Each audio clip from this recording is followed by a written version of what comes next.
Da? Domnule Cotoacă Laurențiu Gheorghe, de bunăvoie și nesilit de nimeni, luați în căsătorie pe domnișoara Dicu Nicoleta Aura? Da. Așa, hotărâți.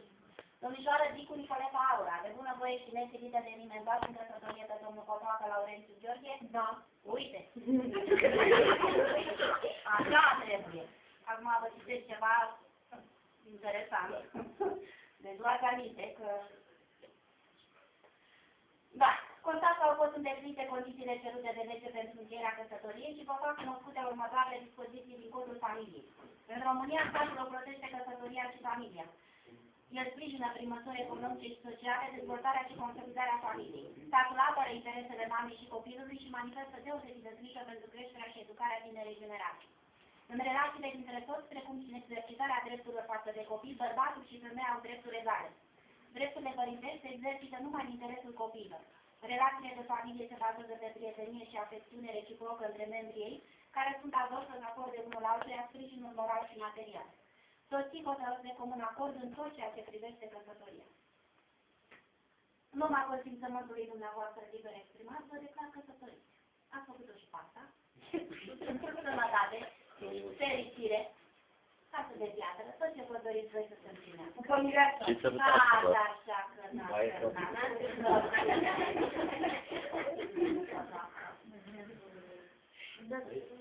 da, ne, așa. Da, ne. Dar nu mai bucură și ei. Acum, dacă până acum tot timpul va. Ce ai făcut? Le-ai închide mâna. Aoleu, nu altă treabă dacă spui lucrul ăsta. Apoi, cum adică spui așa ceva? Bă, aici, înțelegeam dacă mai dădea domnul Bocă aia 200 de euro, mai zicea așa ceva. Dar acum nu mai dă nimic, acum dă dragoste.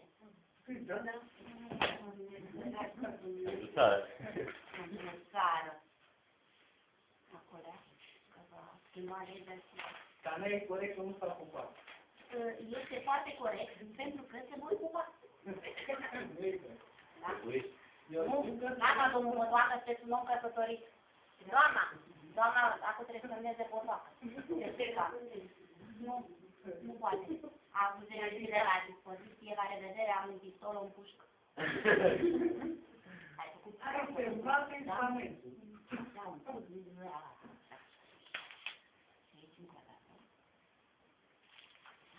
aici, n-ai reușit.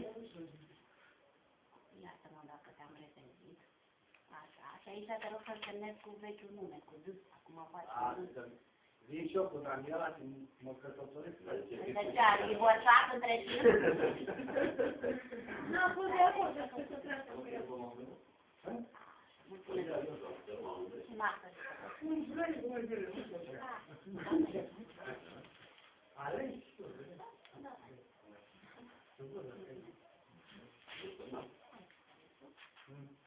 Mai avem și eu. Imediat, de tine ne înțelegi. Ca să termini oamenii, dacă sunt nerăbdători. Nu mi pompe de mine.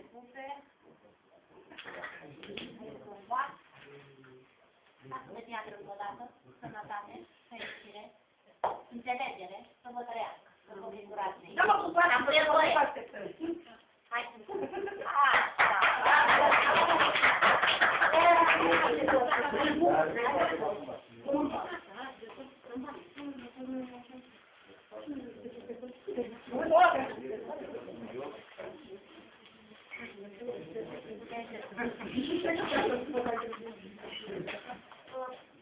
Dacă e șampanie, să aveți grijă, să nu se ducă în... Nu știți la Cristina atunci a fost Acolo, acolo. Da, acolo. La Cristina. La Belfast, acolo.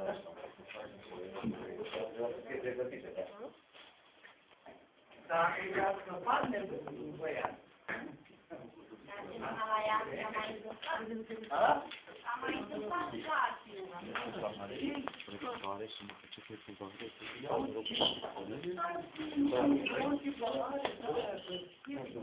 Aniță, cum vrei să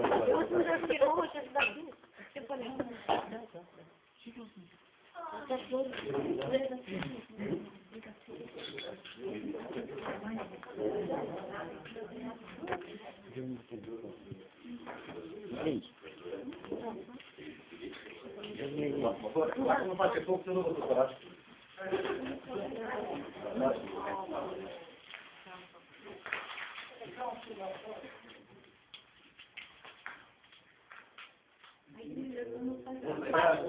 Da, doar dacă vă dau Pahare, vedeți că îi spargeți paharele în doamna voastră. Nu moare, mă. Nu omoară, da. Ei, nu știu.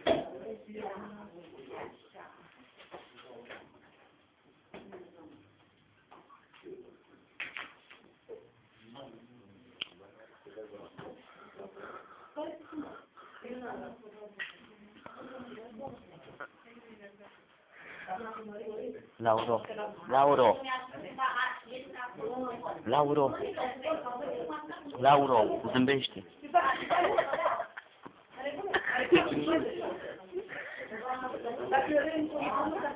Te filmezi. Te filmezi. Hai să mergi căsătorii. Să fiți fericiți. Vă rog să lăsați. Să vă respectați, să vă trăiască. Mai bine vă să vă trăiască. Ca să treacă, să vă trăiască. Vă trăiască numai bine vă doresc. Filmat o mine cum da.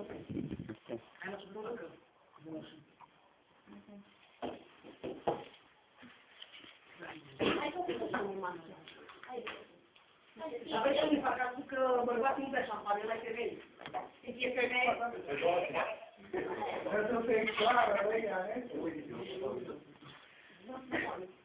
De la ură și mă bomba. De la șampanie. Ce mă văd cu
Haideți să plecăm de asta.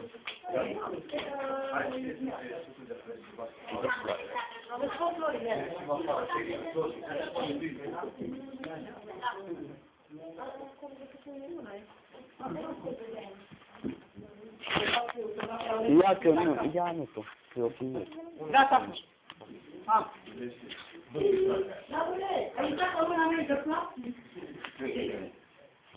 Ai zis la mea.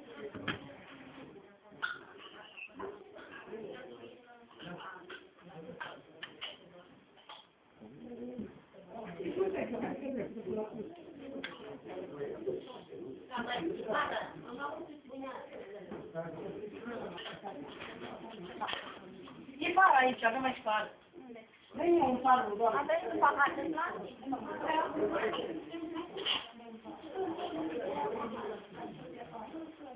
Să te primești pe privat.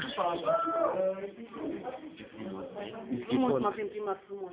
Știi tot.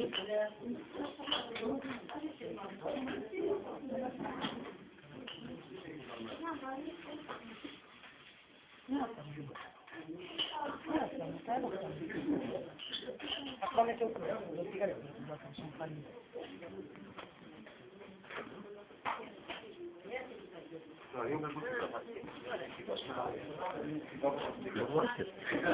Dacă vă reveni. Îl poate să sunde.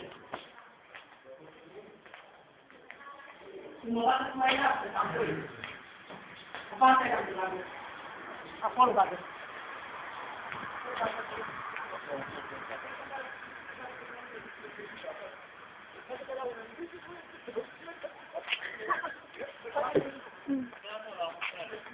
Cântați la mulți ani!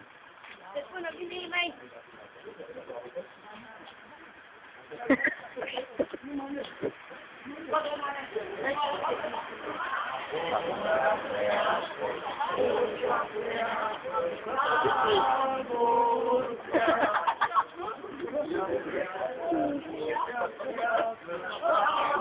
Mai fă o dată pe la un înțeleg. Da, mireasă tot. Nu te puteți! Nu l-am văzut.